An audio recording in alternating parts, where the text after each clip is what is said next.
ननंद भौजाई का महाभारत चल रहा है, भाई भाई का महाभारत चल रहा। महाभारत कुरुक्षेत्र में हुआ था, आजकल तो घर घर महाभारत दिख रहा है। हाँ या ना? उसमें सारे महान लोग सम्मिलित हुए थे और घर वाले महाभारत में सारे रिश्तेदार सम्मिलित हो जाते हैं। कोई रिश्तेदार शकुनी की भूमिका में आ जाता है, तो कोई रिश्तेदार कृष्ण की भूमिका में आ जाते हैं। शांति शांति। जिसका पलड़ा भारी होता है वो हो जाता है। हाँ या ना? महाभारत का कुछ भी आज भी जस का तस चल रहा है। आज भी समाज में शकुनी जैसे लोग हैं, आज भी समाज में दुर्योधन जैसे लोग हैं, आज भी समाज में धृतराष्ट्र जैसे अंधे हैं, आज भी समाज में गांधारियों की कमी नहीं है जिनकी आंखों में पट्टी बंधी है, और आज भी समाज में चुप रहने वाले भीष्म पितामहों की कमी नहीं है, और आज भी समाज में सही संदेश देने वाले कि अपने भतीजे को मार डाला कर्ण ने। भतीजा कौन? अभिमन्यु। 20 साल का था, मार डाला, और अर्जुन को मारने चला कर्ण। अर्जुन को मार दूंगा तो मैं बड़ा धनुर्धर कहलाऊंगा। सोचिए जरा, मैं बड़ा बनूं, ये सोच कितनी इतनी कि अपने भाई की हत्या करके बड़ा बनना है। बड़ा बनना चाहिए भैया, बड़ा बनो। मैं हमेशा एक बात कहता हूं, बड़ा बनो। एक लकीर खिंची है, उसे बिना टच किए बड़ा करना है, तो क्या करोगे? उसके बगल में एक बड़ी रेखा खींच दो, लकीर खींच दो। दूसरे की लकीर छुए बिना, डिस्टर्ब किए बिना आप अपनी लकीर बड़ी कर दीजिए। आप अपने को बड़ा बनाना चाहते हैं तो किसी को गिराए बिना, किसी को नीचा दिखाए बिना आप अपने को बेहतर करते चलिए। आप अपने को बड़ा करिए। जब आप अपने को बड़ा करेंगे तो सामने वाला अपने आप छोटा हो जाएगा। आपको उसके साथ छेड़खानी नहीं करनी कि मैं पहले तुझे मार दूं फिर मैं बड़ा बनूं। और यही हुआ महाभारत में। बड़ा होने का भूत ऐसे चढ़ा कि अर्जुन को मारने की प्रतिज्ञा कर ली। कुंती माता से क्या कहा? तेरे 5 बेटे जीवित रहेंगे माता, तेरे 6 बेटे हैं। कुंती बुआ के कितने बेटे? 2 तो माद्री के हैं, बाकी 4 कुंती के हैं। कुंती मां के 6 बेटे कौन कौन से? कुंती बुआ का पहला बड़ा बेटा है कर्ण, दूसरा बेटा है धर्मराज युधिष्ठिर, तीसरा बेटा है भीम, और चौथा बेटा है अर्जुन। और जो 2 बेटे हैं नकुल सहदेव, वो माद्री के बेटे हैं, पर वो भी कुंती के बेटे ही कहे जाते हैं, क्योंकि माद्री खत्म हो गई थी तो इन्होंने पाला पोसा। तो कुंती बुआ के टोटल 6 बेटे हैं। कितने बेटे हैं? तो कुंती बुआ ने कर्ण से कहा कि कर्ण, मैं झोली फैलाती हूं तेरे आगे, मेरे बेटों की भीख मुझे दे दे, तू मेरे बेटों को मत। क्योंकि कर्ण बहुत बड़े योद्धा हैं, सामान्य योद्धा नहीं है। कर्ण बोले, माता मैं तुम्हें 5 पुत्रों की भिक्षा देता हूं। तेरे 5 बेटे आज भी हैं, आगे भी रहेंगे। 5 बेटे जीवित रहेंगे, या मैं जीवित रहूंगा तो 5 हो गए, या अर्जुन जीवित रहेगा तो 5, या मुझे मरना होगा या अर्जुन को मरना होगा। देखो, जान गए ना कि मेरा भाई है अर्जुन, पर उसे मारना चाहते हैं। कौन? कर्ण। क्यों? क्योंकि कर्ण का सामना कोई कर सकता था तो अर्जुन कर सकते थे, और कर्ण जब तक अर्जुन को नहीं मारते तब तक ये बड़े धनुर्धर नहीं, अपने को धनुर्धर बनाने के चक्कर में अपने भाई की हत्या करना धर्म है? अपने को बड़ा बनाने के चक्कर में अपने भाई की हत्या करना क्या ये धर्म था? उत्तर दो। जब इन्होंने धर्म का पालन नहीं किया, इसलिए कर्ण की मृत्यु अधर्म से हुई। क्योंकि जब आपने अधर्म को चुना है तो मृत्यु आपकी धर्म से नहीं हो सकती, मृत्यु भी अधर्म से होगी। इसलिए आखिरी में जब कर्ण का पहिया जमीन पर धंसा तो भगवान कृष्ण बोले कि अर्जुन चलाओ बाण। अर्जुन ने कहा प्रभु वो रथ से नीचे है, योद्धा रथ से नीचे हो तो मारना धर्म नहीं है। भगवान कृष्ण बोले मेरी आज्ञा का पालन करो अर्जुन, ये धर्म की मृत्यु के योग्य नहीं है कर्ण, दया ना करो। दया उस पर की जाती है जो दया का पात्र हो। भरी सभा में जब द्रौपदी पुकार रही थी बचाओ बचाओ, तब कर्ण का धर्म नहीं था कि एक अबला नारी की रक्षा करते। रक्षा करने की जगह ये कहते हैं कि तेरे 5 पति हैं, छठा मुझे बना ले, क्या बिगड़ जाएगा? क्या ये धर्म था? तो फिर मार दो।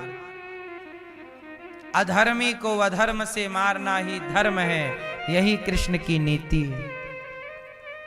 मार दिया। और एक बात और है, कर्ण कितने भी बलवान क्यों ना हो, पर कर्ण ये भूल गए कि अर्जुन केवल धनुर्धर नहीं है, अर्जुन के ऊपर भगवान कृष्ण की कृपा है। और जिस पर कृपा भगवान की हो वो कमजोर कितना भी हो, लेकिन बड़े से बड़ा शक्तिशाली उसे पराजित नहीं कर सकता, क्योंकि कृपा है ना ईश्वर की। कृपा भी तो कुछ चीज होती है। कमजोर आप किसे समझते हैं? जिसके ऊपर भगवान की कृपा है वो कभी कमजोर नहीं होता। कमजोर वह है जिस पर कृपा नहीं है।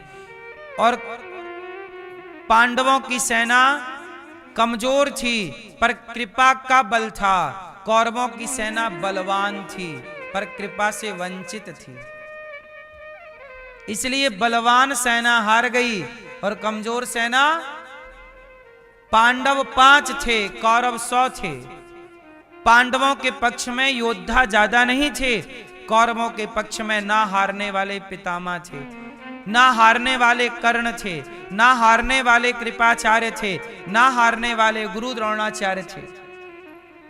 एक से बढ़कर ये धुरंधर थे। पांडवों के पास केवल निहत्थे कृष्ण थे। और याद रखिएगा, जिसके पक्ष में भगवान होते हैं जीत उसी पक्ष की होती है। इसलिए आप किसी को चुनो ना चुनो, भगवान को चुनो। इसलिए कहता हूं जगत को चुनने की जरूरत नहीं है, जगन्नाथ को चुन लीजिए। जगन्नाथ को चुन लेंगे तो सब हो जाएगा। बात समझ में आई कि नहीं? जगत को चुनने की जरूरत नहीं है। जगत हमारा साथ क्या देगा? जगन्नाथ हमारे संगी हैं और साथी हैं। पांडवों की जीत का मुख्य कारण है भगवान कृष्ण की उपस्थिति। यदि भगवान ना होते तो पांडवों की जीत पहले दिन ही ये 5 मारे जाते। पहले दिन के युद्ध में 18 दिन तक तो टिक पाना कठिन था। केवल भगवान हैं इसलिए। मेरी मां इसलिए कहते हैं भगवान की ओर बढ़ो। संसार की ओर तो बढ़ चुके। द्रौपदी के 5 बेटों की हत्या हो गई। अश्वत्थामा को लाकर खड़ा किया गया। अश्वत्थामा ने ब्रह्मास्त्र चलाया अर्जुन पर। क्या कहा? कृष्ण कृष्ण महाबाहो भक्तानाम भयंकरा त्वमेको दह्यमानाना मपवर्गोऽसि संस्रते। चरणों में गिर पड़े कृष्ण प्रभु। अश्वत्थामा ने ब्रह्मास्त्र चलाया है। भगवान की शरण में अर्जुन आए। भगवान ने कहा चिंता ना करो, तुम भी चलाओ। अर्जुन ने भी चलाया। दोनों ब्रह्मास्त्र शांत हो गए।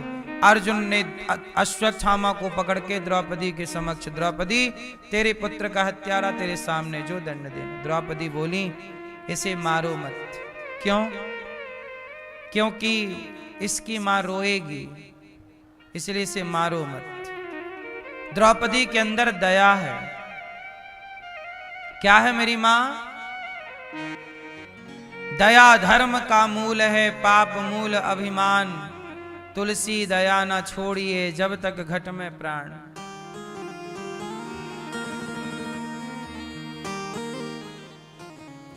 दया करते रहिए।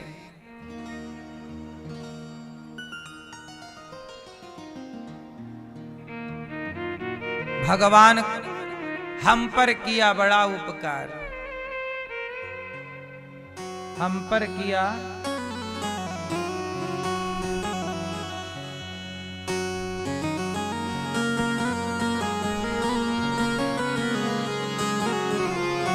द्रौपदी कह रही हैं क्षमा कर दो, क्षमा बड़न को चाहिए, छोटन को उत्पात। क्षमा बड़न को चाहिए, छोटन को उत्पात। काहरि को घट गयो, जो भृगुमारी लात। द्रौपदी माँ है। मात पिता गुरु प्रभु चरणों में प्रणवत बारंबार। हम पर किया बड़ा उपकार, हम पर किया।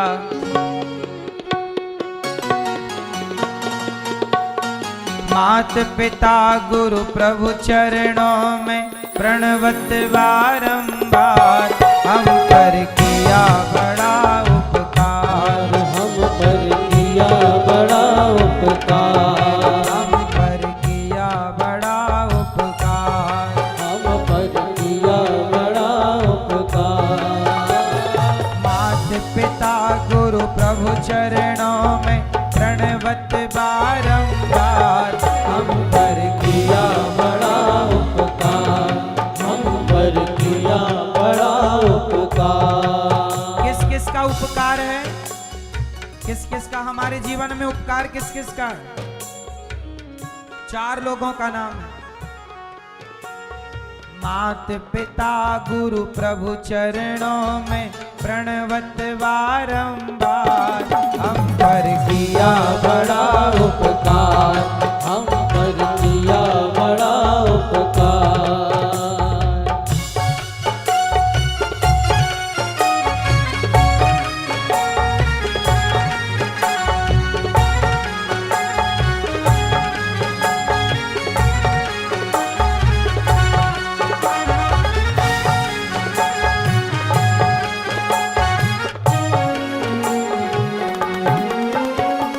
माता ने जो कष्ट उठाया,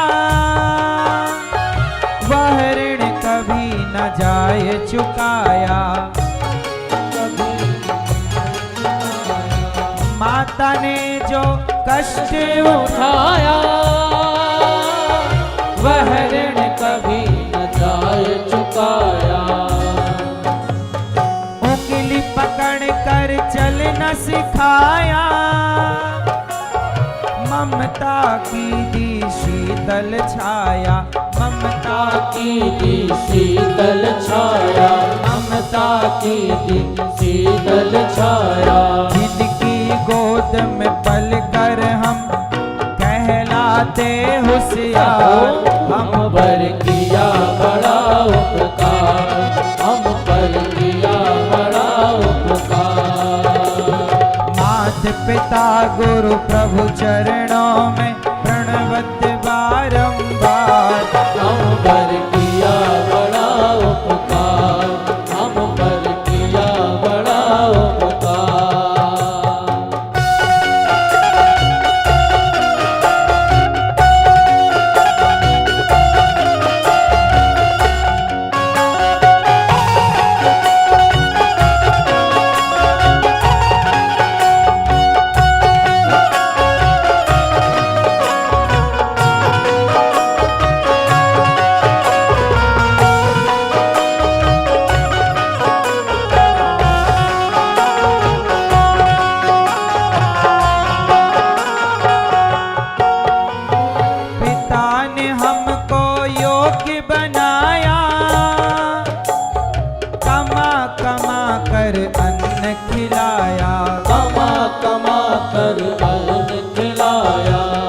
कभी अपने माँ बाप का ऋण ना भुलाइएगा।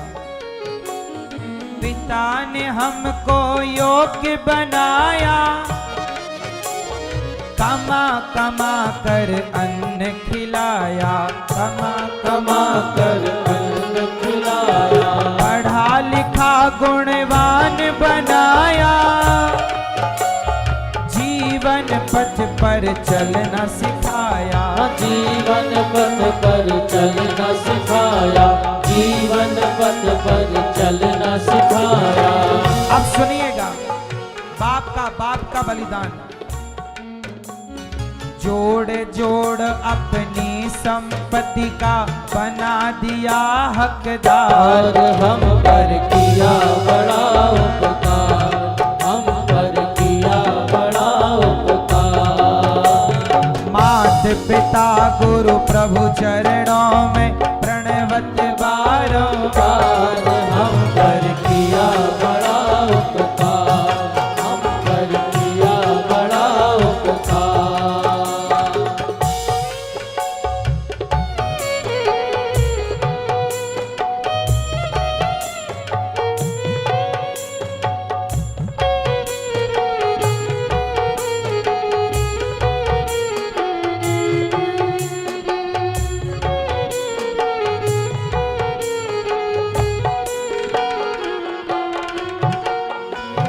तत्व ज्ञान गुरु ने दर्शाया, अंधकार सब दूर भगाया, अंधकार सब दूर भगाया, हृदय में भक्ति दीप जलाकर हरि दर्शन का मार्ग बताया, हरि दर्शन का मार्ग बताया, हरि दर्शन का मार्ग बताया। बिना स्वार्थ ही कृपा करें, कितने बड़े हैं उदार, हम पर किया बड़ा उपकार, हम पर किया बड़ा उपकार। मात पिता गुरु प्रभु चरणों में प्रणवत बारंबार, हम पर किया बड़ा उपकार, हम पर किया बड़ा उपकार, हम पर किया बड़ा उपकार, हम पर किया बड़ा उपकार, हम पर किया बड़ा उपकार। मात पिता बोलो, मात पिता, मात पिता गुरु प्रभु चरणों में प्रणवत बारंबार, हम पर किया बड़ा उपकार। माता ने जो कष्ट उठाया, वह ऋण कभी न जाए चुकाया, वह ऋण कभी न जाए चुकाया। माता ने जो कष्ट उठाए हैं, क्या वो ऋण चुकाया चुकेगा? माता ने जो कष्ट उठाया, वह ऋण कभी न जाए चुकाया। उंगली पकड़ कर चलना सिखाया, ममता की दी शीतल छाया, जिनकी गोद में पल कर हम, जिनकी गोद में पल कर हम कहलाते होशियार, हम पर किया बड़ा उपकार, हम पर किया बड़ा उपकार। ये माता के लिए, अब बाप के लिए। पिता ने हमको योग्य बनाया, कमा कमा कर अन्न खिलाया, वही ना लाते थे कमा कमा के। पढ़ा लिखा गुणवान बनाया, जीवन पथ पर चलना सिखाया, जोड़ जोड़ अपनी संपत्ति का बना दिया हकदार। सारी जिंदगी बाप जोड़ता है और सारा जोड़ जोड़ किसे दे देता है? बेटे को। जोड़ जोड़ अपनी संपत्ति का बना दिया हकदार, हम पर किया बड़ा उपकार। फिर गुरु, मात पिता गुरु। अब गुरु का योगदान सुनिए। तत्व ज्ञान गुरु ने दर्शाया, अंधकार सब दूर भगाया। हृदय में भक्ति दीप जलाकर हरि दर्शन का मार्ग बताया।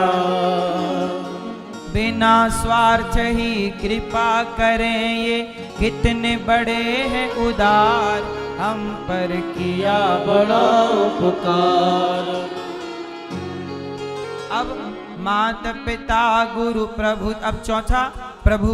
अब प्रभु के बारे में सुनो। प्रभु कृपा से नर तन पाया,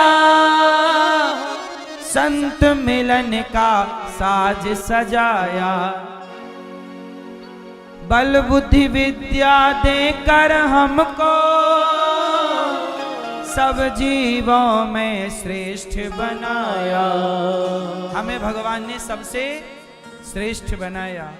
जो भी इनकी शरण में आता हो जाता उद्धार, हम पर किया बड़ा उपकार। हम पर किया बड़ा उपकार। मात पिता गुरु प्रभु चरणों में प्रणवत बारंबार, हम पर किया बड़ा उपकार।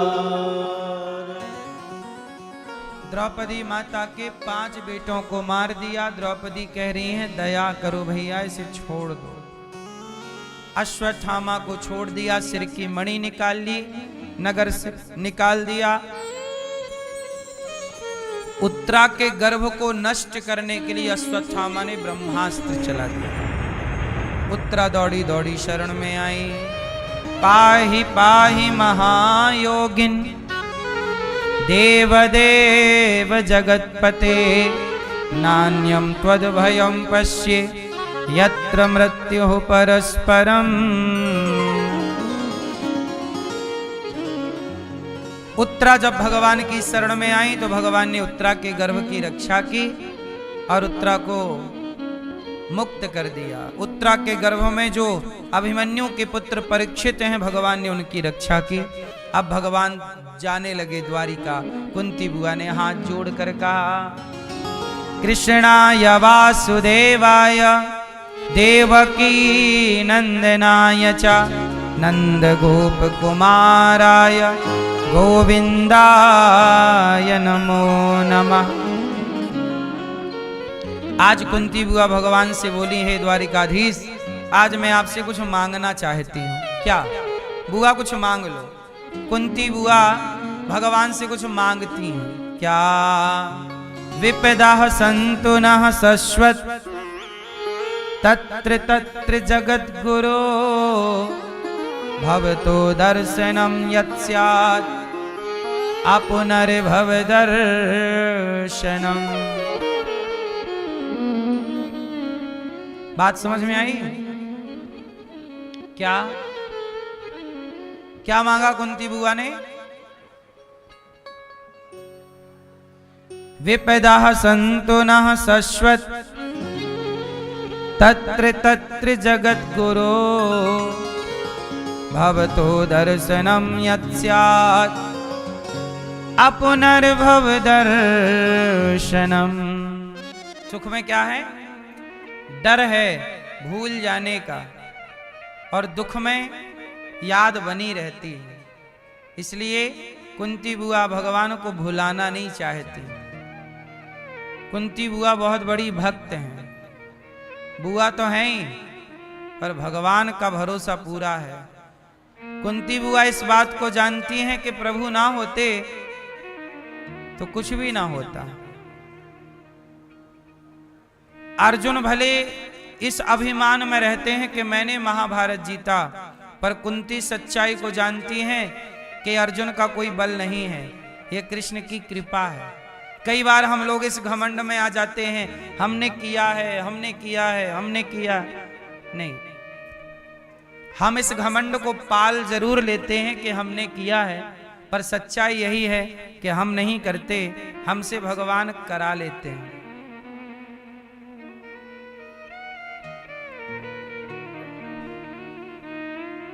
भगवान बड़े उदार हैं, दयालु हैं। भगवान होना कितना कठिन है ना मेरी माँ। आपको थोड़ी देर के लिए भगवान बना दिया जाए, आप न्याय कर ना पाओगे। भगवान कितना काम करते हैं। हर कोई ईश्वर को पुकार रहा है, शिकायत कर रहा है, सबकी सुनना है। कुंती बुआ ने भगवान से प्रार्थना की। भगवान ने कहा, बुआ मैं दुख तो नहीं दे सकता। अच्छा ये बताओ, आपके जीवन में दुख आते हैं कि नहीं? हाँ या ना? मैया, ओ मैया, कंबल वाली मैया,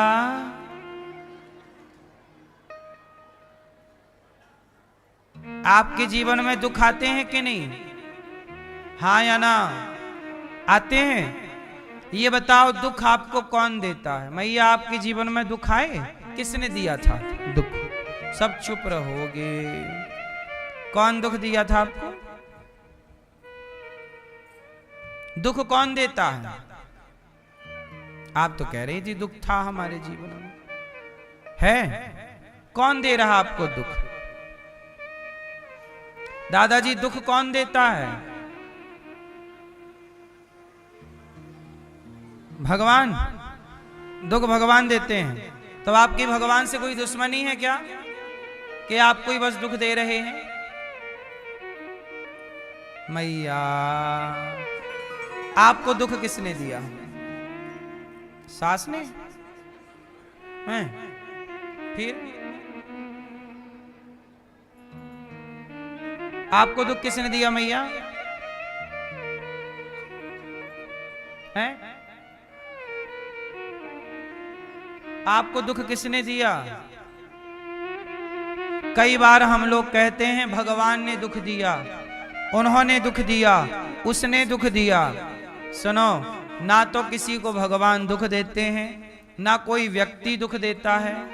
हमने जो कर्म किए होते हैं, हमारे अच्छे बुरे कर्म ही हमें सुख दुख के रूप में मिलते रहते हैं। क्यों भैया? पीछे वाले, आपको दुख कौन देता है? जो आप कर्म करते हैं, अच्छे कर्म करेंगे तो आपके अच्छे कर्म आपको सुख देंगे। आप बुरे कर्म करेंगे, आपके बुरे कर्म आपको दुख देंगे। आपके अच्छे कर्म सुख देते हैं और बुरे कर्म दुख देते हैं। इसलिए सुख चाहते हो तो अच्छे अच्छे कर्म करना। अब दुर्योधन को दुख मिला, सर्वनाश हो गया, तो सर्वनाश क्यों हुआ? उसके बुरे कर्मों का ही तो फल था। रावण के कर्मों का ही तो फल था कि लंका का सर्वनाश हो गया, लंकापति का सर्वनाश। बोलो हाँ। जब आप कर्म गलत करोगे तो दुख भोगने को तैयार रहिएगा। जैसी करनी वैसी भरनी, आज किया कल पाएगा। चढ़ता सूरज धीरे धीरे ढलता है, ढल जाएगा। इसलिए मेरी माँ, अच्छी करनी कर लो रे भैया, कर्म न करियो काला। लाख आंख से देख रहा है तुझे देखने वाला। करनी अच्छी कर लो, देख रहा है वो। जो कर्म करते हो वही भोगते हो, और बाद में आरोप किस पे लगाते हो? भगवान ने बड़ा दुख दिया। भगवान दुख नहीं देते। राम न मारे काहू को न काहू को सुख दुख कर दाता। निज कृत कर्म भोग सब भ्राता। कोई किसी को सुख दुख नहीं देता। मैया, आपको दुख किसने दिया? आपके कर्मों ने। इसलिए अच्छे कर्म करना। अच्छी करनी कर लोरी मैया, कर में न करियो काला। लाख आंख से देख रहा है तुझे देखने वाला। देख रहा, कुंती बुआ ने विपत्ति मांगी, भगवान ने कहा मैं नहीं दूंगा विपत्ति, मैं अपने आप को दे रहा हूं। दे करके भगवान चले।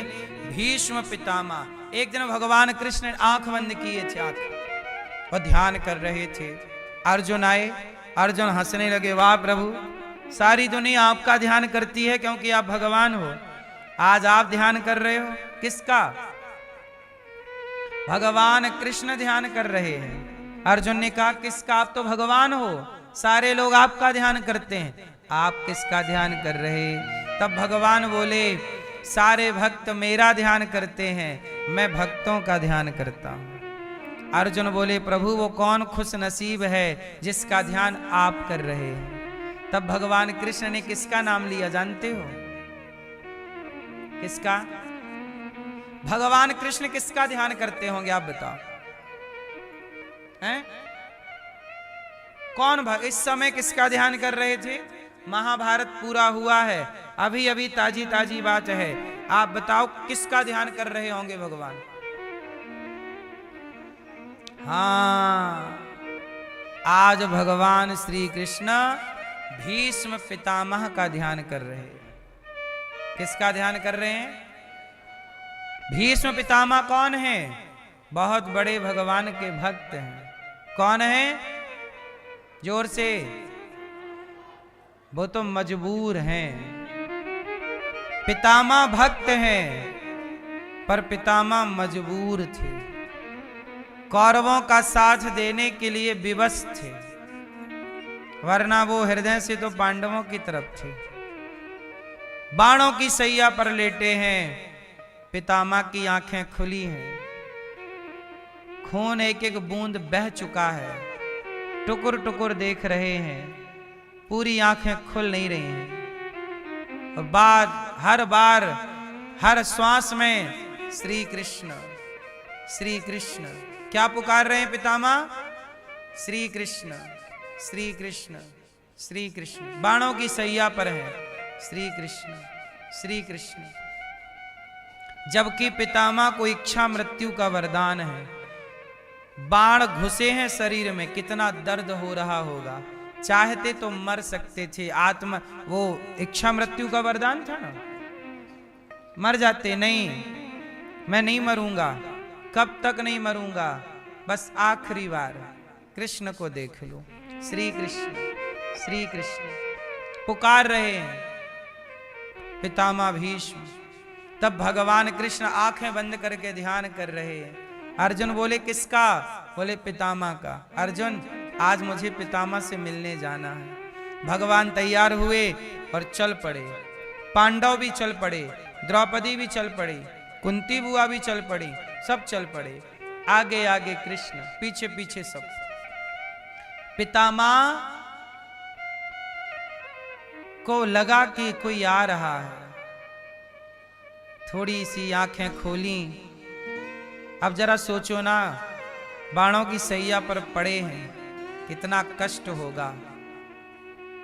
आंखें खोली तो कृष्ण की वही घुंघराली घुंघराली सी सुंदर सी लटें, भगवान के सुंदर से केस घुंघराले, सुंदर सी आंखें, कानों के कुंडल चमक रहे थे, माथे की पगड़ी पर मोर का पंख सुंदर शोभा दे रहा था। पितामह प्रसन्न हो गए। वाह कन्हैया, मुझे विश्वास था आप जरूर आएंगे। जब मैं आप तक ना पहुंच पाया, जब मैं विवश हो गया, लाचार हो गया, बेबस हो गया, जब मैं आप तक नहीं पहुंचा, जब भक्त भगवान तक नहीं पहुंचता तो भगवान ही भक्त तक पहुंच जाते हैं। आपने कृपा कर दी पितामह, आपने दया की, भगवान आए, खड़े हो गए। पितामह बोलने लगे, वाह प्रभु, मुझे विश्वास था आप जरूर आएंगे और मैं अभी तक नहीं मरा, केवल इसलिए कि आपके इंतजार था। जब तक आप नहीं आते मैं अपने प्राण नहीं देता। इसलिए मेरी मां, मरना तो सबको ही है, आप भी मरिएगा तो मरने से पूर्व इंतजार भगवान का करिए। पितामह मरने से पहले किसका इंतजार? भगवान का इंतजार। कृष्ण कृष्ण वाणी से निकल रहा श्री कृष्ण, विश्वास है आएंगे आएंगे आएंगे।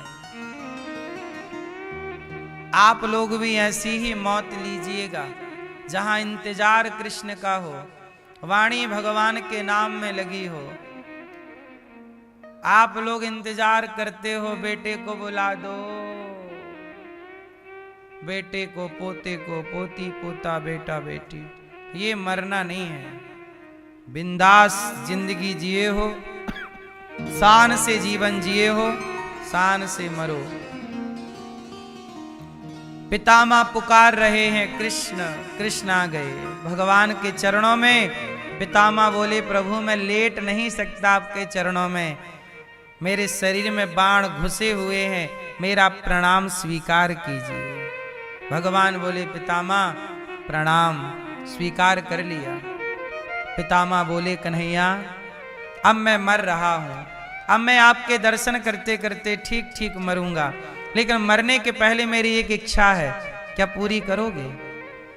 भगवान बोले हाँ पितामह जी, बताओ पितामह क्या क्या कामना है आपकी? भीष्म पितामह बोले कि मेरी एक बेटी है, आप उससे ब्याह कर लेते तो मैं कन्यादान करके मरता। अब तो सब लोगों ने कानाफूसी शुरू कर दी। भाई पितामह तो बाल ब्रह्मचारी है, इनकी बेटी कहां से आ गई? इन्होंने विवाह ही तो नहीं किया, कह रहे हैं कि मेरी बेटी से ब्याह कर लो। तब पितामह से भगवान ने कहा पितामह आप तो ब्रह्मचारी हो, आपने तो विवाह नहीं किया, तो बेटी कहां से आ गई? तब पितामह ने कहा कि प्रभु ये जो मेरी बुद्धि है, इतिमति रूप कल्पिता वितृष्णा भगवती सात्वत पुंगवे विभूमनि, ये जो मेरी मति बुद्धि है ना कन्हैया, मेरी बुद्धि जो है, अच्छा ये बताओ आपके पास बुद्धि है कि नहीं? बोलो हाँ। बुद्धि स्त्री है कि पुरुष? स्त्रीलिंग पुल्लिंग क्या है? स्त्री है बुद्धि। तो आप सबके अंदर बुद्धि है और वो स्त्री है, तो आपकी क्या लगी? आपकी बुद्धि आपकी रिश्ते में क्या है? हैं? बेटी। आपकी बुद्धि आपकी रिश्ते में बेटी लगी। तो पितामह कह रहे हैं कि मेरी बुद्धि रूपी बेटी का आपसे विवाह करना चाहता हूं, ताकि मेरी बुद्धि सदा आपके चरणों में लगी रहे। मैं अपनी बुद्धि आपके चरणों में समर्पित करना चाहता हूं। आप अपनी बुद्धि का विवाह भगवान से कीजिए। इसका मतलब हुआ कि अपनी बुद्धि सदा भगवान में लगाइए, अपनी बुद्धि खुरापात में मत लगाइए, तिगड़म में मत लगाइए, चोरी और गलत कामों में बुद्धि ना लगाइए, बेईमानी भ्रष्टाचार में बुद्धि ना लगाइए। बोलो हाँ।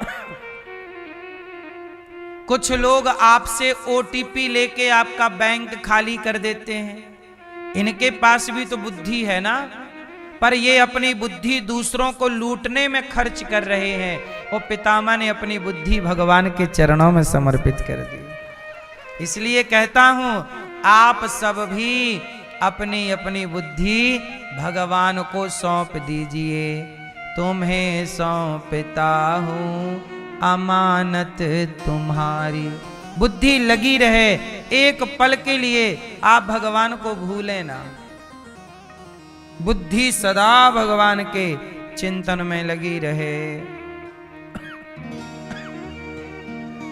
पितामह ने कहा प्रभु मुझे वो दृश्य याद है जब आपने मेरी प्रतिज्ञा रखने के लिए आपने अपनी वाली प्रतिज्ञा छोड़ दी। भगवान कृष्ण की प्रतिज्ञा थी महाभारत में कि मैं अस्त्र शस्त्र नहीं उठाऊंगा। वो पितामह ने कह दिया कि मैं आपसे उठवा करके रहूंगा। और जब अर्जुन पर बाणों की बरसात की पितामह ने, तब रथ का पहिया लेकर दौड़े थे भगवान कृष्ण। भगवान कृष्ण क्या लेकर दौड़े? रथ का पहिया। पितामह और रथ का पहिया लेकर जब दौड़े, पितामह चरणों में गिर पड़े। वाह प्रभु, आपने भक्त की प्रतिज्ञा रखने के लिए आपने अपनी प्रतिज्ञा तोड़ दी। ऐसे भीष्म पितामह भगवान की वो छवि अपने मन मंदिर में बसा लेते हैं और उसी छवि का चिंतन करते रहते हैं। अब भगवान से बातें किए, पांडवों को उपदेश किया धर्म का कि अर्जुन ये मत सोचना कि तुमने मेरे शरीर में बाण चुभा दिए। तुम्हारे बाणों में इतनी ताकत नहीं थी कि तुम मेरे शरीर को छल नहीं कर पाते। ये तो भगवान की कृपा थी इनकी। ये महाभारत अर्जुन तुमने नहीं जीता, ये प्रभु की कृपा ने जिताया है। पितामह भीष्म ने राजधर्म स्त्री धर्म का बड़ा उपदेश किया। स्त्री से कहा, द्रौपदी से कहा, द्रौपदी तुम अपने धर्म का पालन करना। पांडवों को कहा, इन आंखों से कभी बुरा मत देखना, कानों से बुरा मत सुनना, वाणी से बुरा मत बोलना। जब ये कहा तो द्रौपदी को हंसी आ गई। द्रौपदी हंसी। पितामह बोले, द्रौपदी क्यों हंस रही हो बेटा, हम तो ज्ञान दे रहे हैं। द्रौपदी हंसते हुए बोली, पितामह आपका ज्ञान दूसरों के लिए है, खुद के लिए कुछ नहीं है। क्यों? बोले, जब भरी सभा में मेरी लाज लुट रही थी, क्या वो दृश्य बुरा नहीं था? था तो आपने क्यों देखा, रोका क्यों नहीं? दुशासन को आपने क्यों नहीं रोका? क्यों मेरी साड़ी उतरने दी? क्यों मेरा अपमान होने दिया? आपने उस समय दुशासन को रोका होता तो ये महाभारत टल जाता। आप नहीं रोके, इसलिए नहीं टला। भीष्म पितामह रोने लगे, द्रौपदी मैंने दुष्ट दुर्योधन का अन्न खाया था। मैंने किसका अन्न खाया है? जोर से। मैं दुर्योधन के राज्य में रहता, दुर्योधन का मैंने दाना पानी अन्न खाया है, इसलिए दुर्योधन का अन्न खाकर मेरी बुद्धि दूषित हो गई, भ्रष्ट हो गई। पर बाण लगे तो एक एक बूंद रक्त की गिर गई। दुर्योधन के खाए अन्न से बना खून गिर गया, इसलिए बुद्धि निर्मल हो गई। याद रखना मेरी मां, जैसा खाओ अन्न वैसा रहे मन। भीष्म पितामह इस बात के गवाह हैं कि दुष्ट दुर्योधन का अन्न खाने से मेरी बुद्धि भी दुर्योधन जैसी हो गई और मैं वहां विरोध ना कर पाया दुशासन का, चुपचाप तमाशा देखता रहा। इसलिए कहता हूं, गलत व्यक्ति का खाना पीना नहीं खाना चाहिए। इसलिए कहता हूं, खान पान शुद्ध होना चाहिए। आजकल बुद्धियां क्यों बिगड़ गईं? अपने वाले को ड्रम में पैक करने लग गए, अपने वाली स्त्री को जलाने लग गए, और पर स्त्री पर पुरुष का चक्कर, क्या क्या बुद्धियां भ्रष्ट हो गईं। आज के लड़का लड़कियों को देख लो, कितने परसेंट लोग सही हैं, कितने परसेंट गलत काम चल रहे हैं। आप सबसे कुछ छिपा नहीं। क्यों? खान पान बिगड़ गया तो बुद्धियां बिगड़ गई। अब वो पवित्रता बची नहीं है विचारों की, वो विचारों की शुद्धि नहीं बची, क्योंकि बुद्धि नहीं बची ना, बुद्धि भ्रष्ट हो गई। जैसा खाए अन्न वैसा रहे, जैसा पिए पानी वैसी बोले, जैसी राखे शुद्धि वैसी बने बुद्धि। ना तो शुद्धि है, ना तो बुद्धि है, ना तो खान पान अच्छा है, कुछ भी खाते हैं।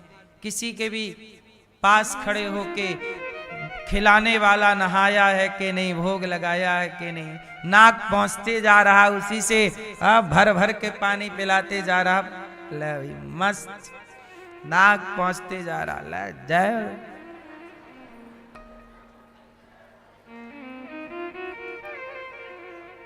हाँ या ना? इतना भ्रष्ट हो गया है खान पान कि तुम्हें अपनी मां के हाथ से बने हुए भोजन में स्वाद नहीं आता, पत्नी के हाथ बने हुए भोजन का स्वाद नहीं आता। होटलों में खाने लग गए हैं लोग, बाहर का खाने लग गए हैं। पहले के जमाने में लोग खाते घर में थे, निकालने बाहर जाते थे। अब खाते बाहर है, निकालते घर पे हैं।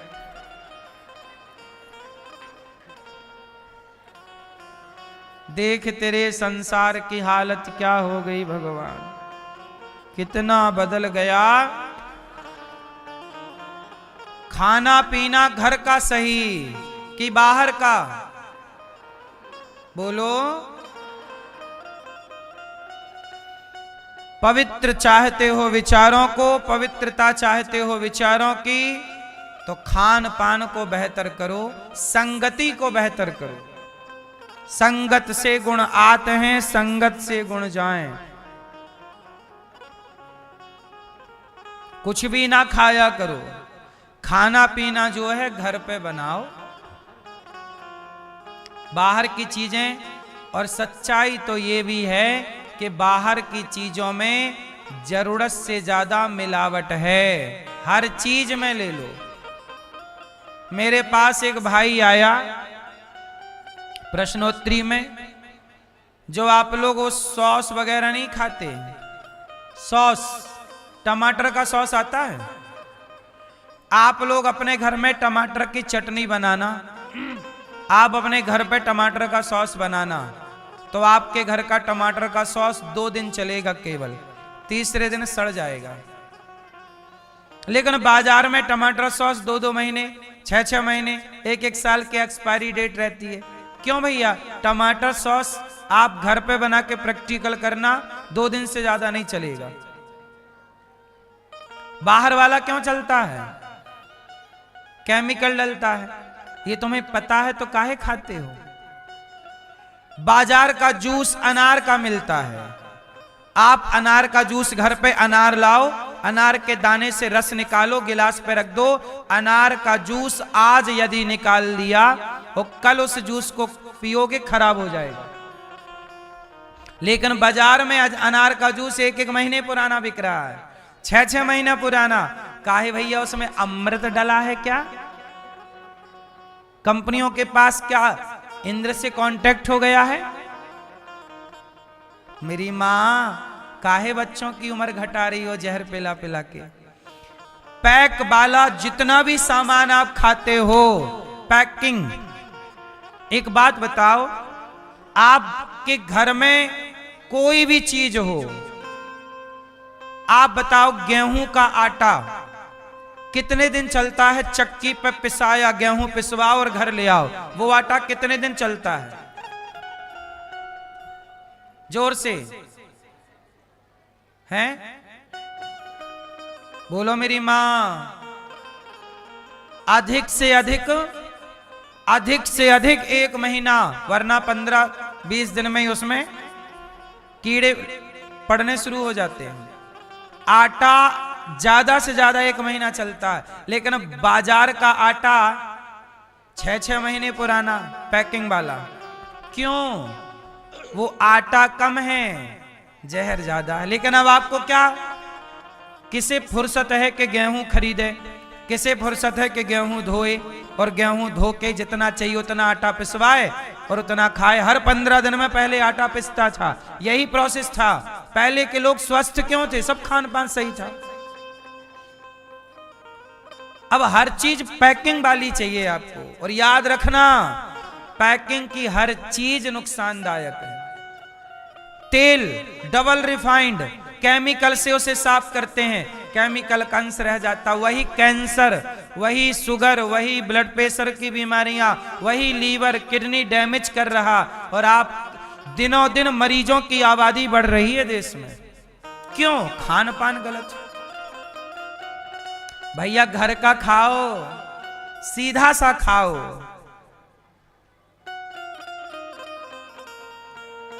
क्या बताएं आपको, क्या क्या। हमारे सरकार को चाहिए कि खाने पीने की चीजों में जितनी मिलावट है सरकार उसे बंद करे, क्योंकि सरकार नहीं बंद करती। हमारे देश में लौकी में इंजेक्शन लगा दिया जाता है, रात भर में इतनी बड़ी हो जाती है।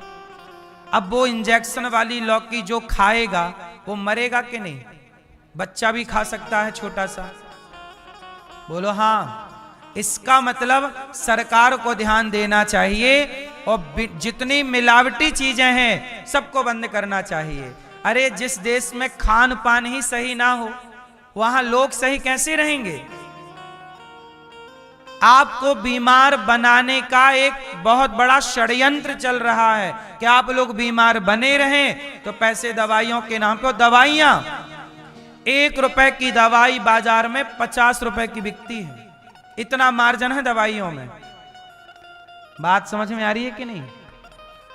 सबसे ज्यादा कमाई आज के युग में यदि है तो दवाइयों में। 1 रुपए की दवाई, 1 रुपए की टैबलेट बाजार में 50 रुपए की बिकती है, 50 गुना, बल्कि 100 रुपए की। आप यदि मेडिकल से जुड़े लोग होंगे तो इस बात को ठीक ठीक समझते होंगे। आजकल डॉक्टरों को दवाइयों की कंपनी बोलती है कि हमारी दवाई लिखो तो हम आपको अमेरिका घुमाने का ट्रिप देंगे, 50 लाख रुपए देंगे, जितना बिकवाओगे उतना। दवाइयां डॉक्टरों के पास कमीशन सेट रहता है। ये बात सही बोल रहा हूं मैं कि गलत? इसका मतलब डॉक्टर भी दवाई वो नहीं लिखता जो आपके लिए बेस्ट है, जिससे उसको कमीशन ज्यादा मिलेगा वो दवाई लिखी जाएगी। चाहे वो दवाई आपको लाभ पहुंचाए या उसका कमीशन है कि इतनी दवाई बेचोगे तो आपको इतना कमीशन। हर जगह कमीशन खोरी चल रही है, सरकार को पता है, रोक कोई नहीं रहा है। मरीज दवाई करवा करवा के परेशान है, आप मिलावटी खा खा के परेशान है। इसलिए कहता हूं शुद्ध खाओ भैया, जीना है थोड़ा अच्छे से जी लो। पैसा क्यों बिगाड़ रहे हो बीमारियों में? जो बेहतर खाएगा स्वस्थ रहेगा। इसलिए कहता हूं बुद्धि, पितामह भीष्म ने कहा मेरी बुद्धि आपके चरणों में समर्पित है। और जिसकी बुद्धि भगवान में लग गई समझ लो उसका लोक परलोक दोनों सार्थक हो गया, लोक भी बना। और इसलिए कहता हूं कि बुद्धि को ठीक ठीक कीजिए, और बुद्धि को ठीक करने के लिए सेवा कीजिए अपने माता की, अपने पिता की। ये दास अनिरुद्ध क्या करता है? मेरे बचपन से बुद्धि मेरी ठीक क्यों रही? मैंने कभी शराब नहीं पिया, मांस नहीं, जुआ नहीं, कोई भी गलत काम। क्यों? क्योंकि बचपन से मेरा मन सेवा में लग गया। भगवान के मंदिर में पूजा करनी थी, भगवान की पूजा करता और सेवा करता। गांव में कोई भी साधु संत आते मैं सेवा में लग जाता। मुझे बचपन से पांव दबाने की बड़ी शौक थी। मेरे घर में मौसी आती मैं पांव दबाने लग जाता, मौसा जी आते पांव दबाता, कोई संत आते तो मैं पांव दबाता। मैं वृंदावन पढ़ने आया 2006 में, और यहां से पढ़ के मैं गया अयोध्या जी पढ़ने के लिए, रामायण पढ़ने के लिए मैं अयोध्या गया। तो संयोग देखो कि मैं जहां रुका वो संत निवास था, वहां संत लोग रहते थे। तो मैं जब पढ़ के रात को जाता तो मैं साधुओं के पांव दबाता और संतों की साहब सेवा की है। उस समय मेरी आदत थी कि साधु संतों के पांव दबाना और पांव दबा के फिर सो जाना। वो सेवा का मुझे फल मिला कि भगवान ने मुझे सेवा में ही लगाए रखा है। सेवा कहते ना, करोगे सेवा तो मिलेगी। इसलिए आपसे कहता हूं आप भी सेवा करो, अपने माता की, अपने पिता की, अपने बुजुर्गों की। देश की सेवा जैसी बन जाए। गौरी गोपाल आश्रम में सवेरे सवेरे हजारों संत लोग आते हैं। आज भी ये शरीर, ये हाथ सेवा में लगे रहते हैं। हजारों संत रोज आते हैं गौरी गोपाल, फुटपाथ पर सोने वाले संत। इन सभी संतों की सेवा ये दास अनिरुद्ध से जैसी बन पड़ती है करता है। सभी संत, ये देखो रोज संत आते हैं, ये लाइन में लगे हैं। ये सब यहाँ सवेरे सवेरे भोजन बढ़ता है संतों को, दाल चावल सब्जी रोटी खीर पूड़ी। आप भी इन संतों की सेवा जरूर करें।